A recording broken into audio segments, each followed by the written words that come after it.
একটা কাজ করছি আমরা দুজন একসঙ্গে। খুব প্রতিকূল অবস্থার মধ্যে দিয়ে শুট করে এসেছি একটা সার্টেন জোনে, যেখানে কাজ করতে গিয়েছি যে 4টা-5টা বেজে গেছে ভোরের। আমরা আবার 2-3 ঘন্টা ঘুমিয়ে আবার শুটিং এ নামছি। একটা উদ্দীপনা, একটা আগ্রহ, একটা দায়িত্ব তৈরি করে এবং জিন থ্রি জন্য এই অ্যাওয়ার্ডটি এবং জিন থ্রির জন্য আমরা ভীষণ পরিশ্রম করেছি। যখন আসলে নিজের একটা কাজের এক রকমের মূল্যায়ন তৈরি হয়, যখন সবাই ভালোবাসা দেয়, এভাবে সম্মানিত করে, তখন আমার কাছে যেটা হয় দায়িত্ব বেড়ে যায় এবং আমি ভীষণ লোভী। আমার কাছে মনে হয় আরো আরো হার্ড বেস্ট ট্রাই করি যাতে করে আরো বেটার কিছু করতে পারি সামনে ইনশাআল্লাহ। হ্যাঁ, একটা কাজ করছি আমরা দুজন একসঙ্গে।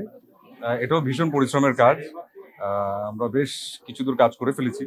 তো যখন আসলে প্রযোজনা সংস্থা থেকে আসলে এই বিষয়ে বলবেন, তখন হয়তো ইন ডিটেইল আমরা সব বলবো। তবে সবাইকে বলবো দোয়া করবেন। আমরা খুব প্রতিকূল অবস্থার মধ্যে দিয়ে শুট করে এসেছি একটা সার্টেন জোনে।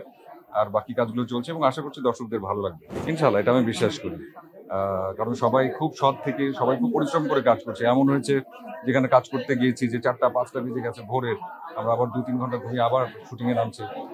সবাই কাজটা খুব ভালোবেসে করছি ইনশাআল্লাহ, ভালো লাগবে সব এই যে যারা আছেন সামনে, যারা পর্দার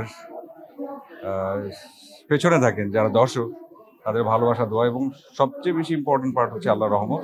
এবং আমি এটা ট্রুলি বিলিভ করি যে আমি চেষ্টা করি ওনাকে সুন্দরভাবে ধরে রাখার। তো সেটার হয়তো একটা রিফ্লেকশন অনেক সময় আসে। আমি ট্রুলি ব্লেস এবং আমি বারবারই একটা বিষয় বলি এবং আমি ভনিতা করে বলি না। এই যে এখনো ক্যামেরার পেছনে যারা দাঁড়িয়ে আছেন, তারা প্রত্যেকে আমাকে ভীষণ ভালোবাসেন এবং যে যেই দোয়া, যেই এটাকে কি বলে, যে মায়া নিয়ে আসলে আমার সাথে সবাই ডিল করেন, এটা আসলে বলার বাহিরে এবং পজিটিভ এনার্জির একটা রিফ্লেকশন থাকে। আজকে যদি দেখতে আমাকে ভালো থাকে, তার পেছনে এই মানুষগুলোর অনেক অবদান আছে, তাদের দৃষ্টিভঙ্গি সুন্দর। Thank you.